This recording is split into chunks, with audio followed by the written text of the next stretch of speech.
मानवहीम अस्सलाम वालेकुम। मैं हूं करामत मुगल और मेरे साथ हैं सईद बलोच साहब, सीनियर जर्नलिस्ट है, सुप्रीम कोर्ट कवर करते हैं। सईद बलोच साहब, पाकिस्तान बार कौंसिल और मुल्क भर में वकला तंजीमें एकदम से एक्टिव होना, फाल होना, किस चीज़ का पेश खैमा है? दूसरा, काजी फाइज ईसा साहब की सपोर्ट में आना, फैसले की सताइश करना, PTI के खिलाफ बातें करना, ये किस एजेंडे के तहत हो रहा है? बहुत शुक्रिया करामत मुगल साहब। देखें, मुझे तो एक ही एजेंडा नज़र आ रहा है और वो एजेंडा ये हो सकता है कि एक तो काजी साहब का जो अपना फ़ैन क्लब है ना, वो भी अब उनसे हाथ खड़े कर चुका है।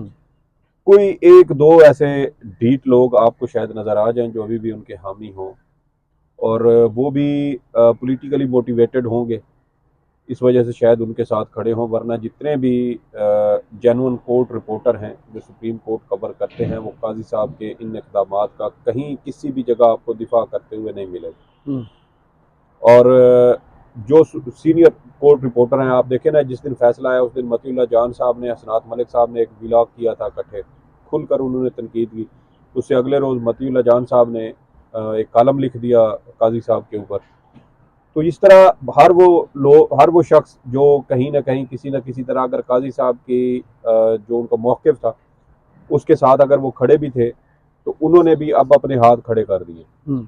और उनके लिए उनकी भी अब बस हो चुकी है, और उनके लिए भी ये मुश्किल हो चुका है कि वो काजी साहब के इस तरह के फैसलों का दिफा करें जो कहीं हमें नज़र नहीं आता। तो काजी साहब के ऊपर तो जो अवाम थी वो पहले ही उनके फैसलों से, जब वो चीफ जस्टिस बने और उसके बाद के जो इकदामात हैं, जिस तरह फस्तायत को उन्होंने खुला रास्ता दिया, और अभी भी PTI को जिस तरह उसको टारगेट किया जा रहा है, लेवल प्लेइंग फील्ड नहीं दी जा रही, कागजात नामजदगी जमा करवाने और वो सारे अमल में हमने जो कुछ देखा, उसके बाद अवाम की एक बड़ी अक्सरियत तो पहले ही उनसे काफ़ी दूर हट चुकी थी, और उनका फ़ैन क्लब उस वक्त भी उनके साथ था। तो अब फ़ैन क्लब ने भी बल्ले वाले इंतखाबी निशान वाले केस के बाद ना उन्होंने भी हाथ खड़े कर दिए, तो काजी साहब हो गए बिल्कुल अकेले। और इस खिला को पुर करने के लिए अब मेरे ख्याल में ये पाकिस्तान बार काउंसिल और सुप्रीम कोर्ट बार एसोसिएशन को आगे किया गया, लॉन्च किया गया। मेरे ख्याल में ये लॉन्च किया गया। और वो इस सेंस में है कि आप देखें कि पाकिस्तान बार और सुप्रीम कोर्ट बार दोनों पर मुस्लिम लीग नून के जो लायर्स विंग के रहनुमा हैं, आज़म नज़ीर तारड़ हो या एहसन धून हो, इन दोनों अफराद का एक बहुत ताकतवर होल्ड है, मजबूत ग्रिप है इनकी। और ये इन्होंने पाकिस्तान बार काउंसिल के को भी देख लें और सुप्रीम कोर्ट, क्योंकि एहसन धून साहब सुप्रीम कोर्ट बार के सदर रहे हैं, जो आज़म नज़ीर तारण है और एहसन भून, ये दोनों पाकिस्तान बार काउंसिल के मेंबर भी हैं, 5 साल के लिए ये इलेक्ट हुए थे।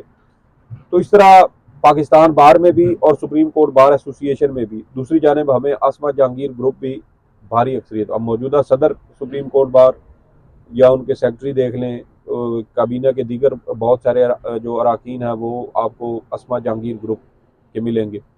फिर पाकिस्तान बार काउंसिल में आप आ जाएं, 25 मेरे ख्याल में इनके मेंबरान होते हैं। अब उन 25 मेंबरान में से भी आप उठा के देख लें, मेरे ख्याल में 22 या 23 मेंबरान आसमा जहांगीर ग्रुप के हैं, 2 या 3 मेंबर हैं सिर्फ हामिद खान ग्रुप के, बाकी सब आसमा जहांगीर ग्रुप के हैं। तो ये देखें कि एक भारी अक्सरियत जो आसमा जहांगीर लायर्स विंग की है, वो इस वक्त किस तरफ खड़े हैं? फस्तायत के खिलाफ एक जो हक रायदही है आर्टिकल 17 के तहत एसोसिएशन का, या किसी भी सियासी जमात बनाने या उसके साथ उसमें शमूलियत इख्तियार करने का जो एक आइनी हक, बुनियादी हक दिया गया है, ये लोग सारे उसके अगेंस्ट खड़े हैं। और आज जब इन्होंने प्रेस कॉन्फ्रेंस की, तो ये दर हकीकत ये प्रेस कॉन्फ्रेंस ना सिर्फ एक तो चीफ जस्टिस को अपनी हिमायत का यकीन दिलाने के लिए, और दूसरी जानिब चीफ जस्टिस पर तनकीद करने वालों के खिलाफ भी इन्होंने बाकायदा अब ये सहूलतकार बन गए हैं, और इन्होंने रियासती इदारों को कहा है कि रियासती इदारे चीफ जस्टिस काजी फाइज ईसा पर तनकीद करने वालों के खिलाफ बाकायदा कार्रवाई करें। तो ये वो लोग हैं जो माजी में बुनियादी हकूक़ के लिए, आइन के तहफ़्फ़ुज़ के लिए, आइन की बालादस्ती के लिए, बुनियादी इंसानी हकूक़ के लिए ये लोग खड़े रहे हैं। लेकिन उस वक्त ये खड़े रहे हैं जब PTI की हुकूमत थी, और जब PDM की हुकूमत आई और उसके बाद इन्होंने यकदम रिवर्स गियर लगाया, और अब हम इनकी बददियानती खुल के हमारे सामने आ चुकी है कि ये इस हद तक बाइस्ड हो चुके हैं कि मुल्क की सबसे बड़ी सियासी जमात से बल्ले का इंतखाबी निशान छीना गया, तो ये उस फैसले का भी दिफा कर रहे हैं। ये वो फैसला है जिसका दिफा अभी तक जो इंसानी हकूक कमीशन वाले हैं वो भी इस पर तनकीद कर रहे हैं। डॉन जैसा जो एंटी पीटीआई एक तरह का अखबार है वो इसके खिलाफ पूरी इस दुनिया फैसले में पर अल जी जजीरा, जी जी टीआरटी वर्ल्ड सबने लिखा है। और डॉन जैसा अखबार इस फैसले के खिलाफ एडिटोरियल लिख रहा है। और दूसरी जानिब सुप्रीम कोर्ट बार और पाकिस्तान बार जो आसमा जहांगीर मरहुमा की लेगेसी है वो इस वक्त हमें इस्टेब्लिशमेंट के साथ और अदलिया के साथ खड़ी हुई नजर आई है। तो आज सवाल भी बल्कि किया मतीउल्लाह जान साहब ने, वो हम जब प्रेस कॉन्फ्रेंस वो कर रहे थे वहीं पे मौजूद थे, तो उन्होंने कहा कि ऐसा लग रहा है कि वकला तंजीमें यानी सुप्रीम कोर्ट बार, पाकिस्तान बार, अदलिया और इस्टेब्लिशमेंट पीटीआई के खिलाफ एक ही पेज पे है। और ये तासुर क्यों ऐसा बन रहा है, और उसके ऊपर उन्होंने कहा जी कि हम एक पेज पर नहीं है, हम अदालत के फैसले के साथ खड़े हैं, उसमें कोई सुकम नहीं था। चले जी हम ये भी फर्ज करें कि सुकम नहीं था, तो सबसे बड़ी बहस तो ये है कि इलेक्शन कमीशन क्या किसी सियासी जमात के इंटर पार्टी इलेक्शन की पड़ताल भी कर सकता है या नहीं? देखिए ये चीजें बहुत सारी ऐसी और काजी साहब फिर सर, क्यों उससे भी मौकफ काजी साहब नहीं ऑन कर रहे? वो कह रहे हैं कि इलेक्शन कमीशन की दरख्वास्त पर ये सब कुछ किया गया। इलेक्शन कमीशन कह रहा है कि सुप्रीम कोर्ट ने सर बदला ये छीना। गंद वो कोई तो भी अभी उठाने में को अभी हाँ ये गंद कोई भी उठाने को तैयार नहीं है। ये टोकरा चीफ जस्टिस काजी फाइज ईसा के सर पे है और ये गंद अब उन्होंने ही उठाना है। वो अपनी जब लेगेसी छोड़ के जाएंगे ना तो उसमें ये नहीं होगा कि उन्होंने इंतखाबात करवाए या नहीं, उनकी लेगेसी अब बन चुकी है और वो ये है कि वो एंटी पीटीआई थे, एंटी डेमोक्रेसी थे, वो अब पाकिस्तान के अंदर बुनियादी इंसानी हकूक की खिलाफ वर्जी कराने वालों में शामिल थे, वो बुनियादी हकूक रोंदने और आइन की खिलाफ वर्जी करने वालों के सहूलतकार के तौर पर याद रखे जाएंगे। क्यों? क्योंकि उन्होंने एक ऐसा फैसला दिया जिससे करोड़ों लोग अपनी सियासी जमात को वोट देने के हक से महरूम हो गए। और जिन लोगों के बारे में उन्होंने कहा कि ये पीटीआई के मेंबर हैं, इस बात का डिस्प्यूट का तयन कौन करेगा? पीटीआई ये कहती है कि ये हमारे मेंबर नहीं है, वो कहते हैं कि हम मेंबर हैं। चीफ जस्टिस ने यहाँ क्या इसी तरह फैसले होते हैं कि आप 14 लोगों को अपनी अदालत में बुलाएं और उन्होंने कहा हाँ जी आप पीटीआई में हैं? तो मैं वही कह रहा हूँ ना, उन्होंने कहा जी आप पीटीआई में है, जी हम पीटीआई में, अच्छा जी ये पीटीआई में, भाई आप कौन है? आप कौन? तो ये चीजें डिसाइड करनी थी नीचे ट्रायल कोर्ट में, सिविल कोर्ट में। ये फैक्चुअल डिस्प्यूट होते हैं कि भाई कौन सच्चा है, तो वो बैरिस्टर अली जफर ने कहा ना कि हमारा तो ऑनलाइन सारा डाटा आप चेक कर सकते हैं। तो ये बहुत सारी, मैं इसीलिए कह रहा हूँ कि ये होटल पे उन्होंने कहा सारा पड़ा हुआ है। पाकिस्तान बार काउंसिल ने, सुप्रीम कोर्ट बार एसोसिएशन ने, ये इनके किरदार भी याद रखे जाएंगे कि तारीख में जब मुल्क की सबसे बड़ी सियासी जमात के खिलाफ क्रैक डाउन हो रहा था, फस्तायत हो रही थी, उस वक्त ये लोग कहाँ पर खड़े थे। और तारीख दुरुस्त सिमत में खड़े होने वालों को याद रखती है, जो तारीख की गलत सिमत पर खड़े होते हैं उन पर सत्ता क़यामत फिर लान तान और वो पंजाबी में कहते हैं बुझे ही पड़ते हैं। तो ये इनको सोचना चाहिए, बल्कि सोचना भी अब इनका ना, वो मेरे ख्याल में सोचने की भी इनको इजाज़त नहीं है। इनको भी अब हुक्म होता है और ये आ जाते हैं।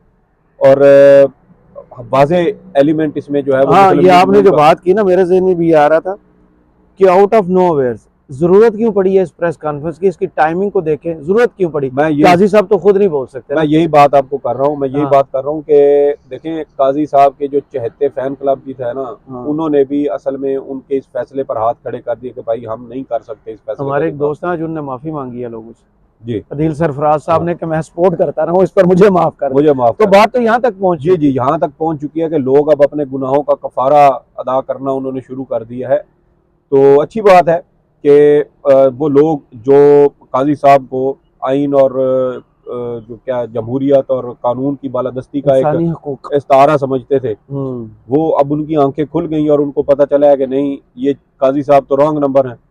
वो पीके में कहते थे ना कि रॉन्ग नंबर है, तो ये भी रॉन्ग नंबर साबित हुए हैं। अवाम की जो तवक्कुआत इनके साथ थी, देखे चीफ जस्टिस बनने के बाद आज इनको 5 माह होने को है, 4-5 माह, और इस दौरान इन्होंने उन मजलूम खवातीन के बारे में एक भी ऐसा रिमार्क्स नहीं दिए। उन्होंने तो साफ इनकार कर दिया था। बिल्कुल, कहाँ आपके साथ ऐसा कुछ हो रहा है? जब उन्होंने कहा मेरे पास वीडियोस हैं, बिल्कुल इनकार कर दिया। उन्होंने वो इनकार किया। लेकिन अगर लाइव ना होता तो वो बैरिस्टर गोहर वाला मामला भी दब जाता, वो भी दब जाता। बिल्कुल आपकी बात, लाइव में हो गया तो बिल्कुल ये बात भी ठीक है। तो ये काजी साहब अब शदीद दबाव में हैं, और दबाव इस हद तक है कि वो अब कल देखे ना कि जब ये लेवल प्लेइंग फील्ड वाली दरखास्त वापस लेने का मामला आया तो उसमें लतीफ खोसर साहब पेश हुए तो वो उन्होंने कहा, वजाते दे रहे थे कि हमने तो कानून के मुताबिक फैसला दिया। हाँ, आप सही नहीं प्ली कर सके, ठीक है, आपने तो प्ली करने दिया। ये अच्छा, प्ली करने के भी ना वो तरीके होते हैं ना, या जो इलेक्शन कमीशन ने, जो आप सवालात पीटीआई से पूछते रहे हैं, क्या इलेक्शन कमीशन की दरखास्त में ये चीजें थी? अदालत तो किसी बंदे को जो दरखास्त होती है उससे एक लफ्ज बाहर नहीं जाने देती, वही उसी पे रहते हैं। तो क्या इलेक्शन कमीशन की ये सारी चीजें, भाई कौन सी ऐसी शिक थी जिस पर पेशावर हाई कोर्ट 2 दफा फैसला कर चुकी है, और आपको नजर आ सिंगल बेंच ने भी किया, फिर डिवीजन बेंच ने भी किया कि भाई इलेक्शन एक्ट 2017 में ऐसा कौन सी वो शिक है जो इलेक्शन कमीशन को ये स्क्रूटनी का इख्तियार देती है। आपके पास जुर्माने का इख्तियार है, तो वो उस पर भी देखें रेगुलरिटी पे। तो ये बहुत सारी ऐसी चीजें थी, और इसी फैसले की वजह से काजी साहब शदीद दबाव में थे, और इस दबाव को ज़ायल करने के लिए अब ये डर खौफ रियासती इदारों का ये दिया जा रहा है कि इनके खिलाफ कार्रवाई करे, जो बोले उसे चुप करा दो। हाँ, पीटीए करे, पैमरा करे, एफआईए इंक्वायरी करे लोगों के खिलाफ। देखे ना कि सुप्रीम कोर्ट के कितने जजेस के खिलाफ ये नून लीग और पीडीएम गालम गलोच उनके साथ करती रही है। यहाँ सुप्रीम कोर्ट के दरवाजे के बाहर क्या तकरीरें हुई, पार्लियामेंट के अंदर क्या तकरीरें हुई, प्रेस कॉन्फ्रेंस क्या होती रही, लोगों को इमरान जज कह के इनके ऊपर टैग लगाए गए, उनके जलसों में तस्वीरें चलाई गई, पीटीवी के ऊपर ये घटिया अल्फाज चैनल के ऊपर इस्तेमाल हुए हैं। तो मुझे बताया ना कि उस वक्त ये पीडीएम वाले कहाँ मरे हुए, ये पाकिस्तान बार वाले कहाँ सत्तू पी के सो रहे थे, सुप्रीम कोर्ट बार वाले उस वक्त तो चले वो आबिद जुबैरी साहब थे, वो कहीं ना कहीं अपनी प्रेस रिलीज जारी करते थे।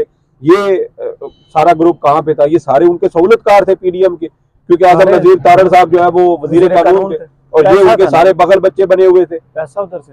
तो अब ये देखे ना, इनका किरदार, तारीख इनको भी साथ साथ लिख रही है, और ये एक मोरे के तौर पर, एक आलाकार के तौर पर, एक टूल के तौर पर याद रखे जाएंगे तारीख में, जो मुल्क की सबसे बड़ी सियासी जमात को कुचलने के लिए इस्तेमाल हुए। इन प्रेस कॉन्फ्रेंस का कोई असर भी होता है या सिर्फ आया खाया पिया हजम किया बस बात की निकल गई? देखें, प्रेस कॉन्फ्रेंस का असर कितनी यहाँ तक और असर होती है, ये यहाँ तक इसका असर होगा कि अपने नंबर बनाने के लिए ना, मेरे ख्याल में ये बहुत अच्छी चीज है। यानी बाकी कुछ नहीं।